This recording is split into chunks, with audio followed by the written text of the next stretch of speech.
Demi-heure de BFM Patrimoine, on vous accompagne comme chaque jour jusqu'à midi et on entame chaque demi-heure en prenant le pouls des marchés, de la séance en cours. Séance toujours dans le vert, mais sans réelle conviction. Et c'est Romain Daubry qui, chez Bourse Direct, suit la séance pour nous ce matin. Que se dire quasiment à la mi-séance, Romain?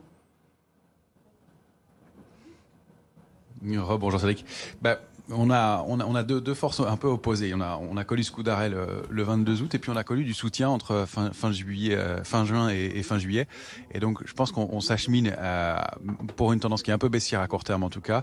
On s'achemine vers un large et long trading range et avec des marchés qui vont probablement évoluer dans des plages de fluctuation du l'ordre de 6%.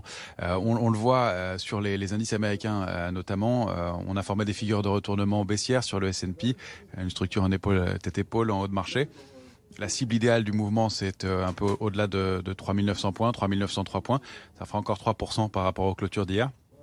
Et puis, ce serait invalidé si on redépassait 4089, mais ça paraît peu plausible parce qu'on sait qu'il y a une grosse position short ouverte, depuis une quinzaine de jours au moins sur le S&P. Et puis sur le Nasdaq, c'est la même chose. Alors Nasdaq a quand même progressé dans son rallye d'été de 26%, donc ça corrige un peu aussi, c'est normal. On arrive aux alentours des 50% de retracement. On n'est pas encore tout à fait dessus.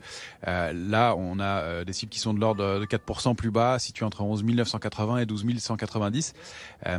Et on reviendrait dans la zone d'accumulation en fait de juin à juillet. C'est un niveau qu'on n'a pas vraiment de raison de rompre. Je pense pas qu'on ait construit ce mouvement-là et toute cette hausse de juin à juillet et tout ce mouvement de construction pour le détruire aussi rapidement. Alors qu'on consolide un peu rapidement, qu'on prenne du bénéfice parce que c'est allé vite, parce qu'il y a beaucoup de manque de visibilité et on le voit, les volumes sont faibles, même s'ils sont un petit peu plus lourds à la baisse. C'est pas très fort non plus, mais encore une fois des opérateurs qui sont en retrait. Donc à Paris, eh bien, on reste vendeur contre 6302, 6315. On a même vendu un peu plus bas tout à l'heure.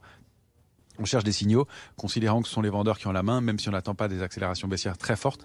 Si on arrivait à revenir au-delà de 6315, on repasserait en zone de neutralité de moyen terme. Il faudrait qu'on clôture au moins 2 clôtures au-dessus de ce niveau-là pour que ce soit plus sérieux. Maintenant, le gros plafond de verre, c'est le gap du 22 août entre 6476,5 et 6485. Le retour sous 6200, 6249, ça c'est la zone d'alerte qu'on a des chances d'aller retester, paraît assez plausible pour aller chercher des petites extensions au-delà de 6000 points, 6036, 6080 points au moins. Alors ce qu'on fait nous dans ce marché, c'est que on fait des petits arbitrages. On est assez cash, on a pas mal de liquidités, on cherche des valeurs et des opportunités pour rentrer. On n'a pas beaucoup de signaux haussiers dans ce marché. Il y a Forestia qui a donné un petit signal, une petite structure ce matin. Ruby aussi qui passe dans les screeners haussiers.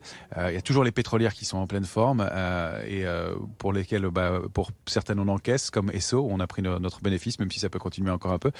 Morel et Pron est en train de déborder des résistances importantes, donc ça fait des choses à faire. Et puis on regarde des dossiers qui sont en retard, qui n'ont pas performé encore, mais qui pourraient se reprendre. Je pense à des valeurs comme Atos, Ubisoft, de Richebourg, qui sont quand même sur des points d'entrée de long terme qui pourrait être intéressant avec des dossiers différents et de la visibilité qui manque sur certains, mais des choses qu'on regarde pour essayer de trouver des opportunités, parce que probablement les opérateurs vont être un peu prudents, vont pas vouloir payer très cher des titres et vont chercher des values, et c'est le cas depuis quelques temps. Donc on s'intéresse à ce secteur-là. Et puis une dernière chose, on travaille aussi à acheteur sur l'argent au-delà de 18,64, qui est vraiment un support important, qui a été testé plusieurs fois et sur lequel l'argent a rebondi plusieurs fois déjà. Merci beaucoup Romain. Romain Daubry, Bourse Direct et sa cellule info d'experts qui nous accompagne régulièrement pour lire la tendance du jour. Le marché parisien donc qui progresse d'1,11%, 6290 points.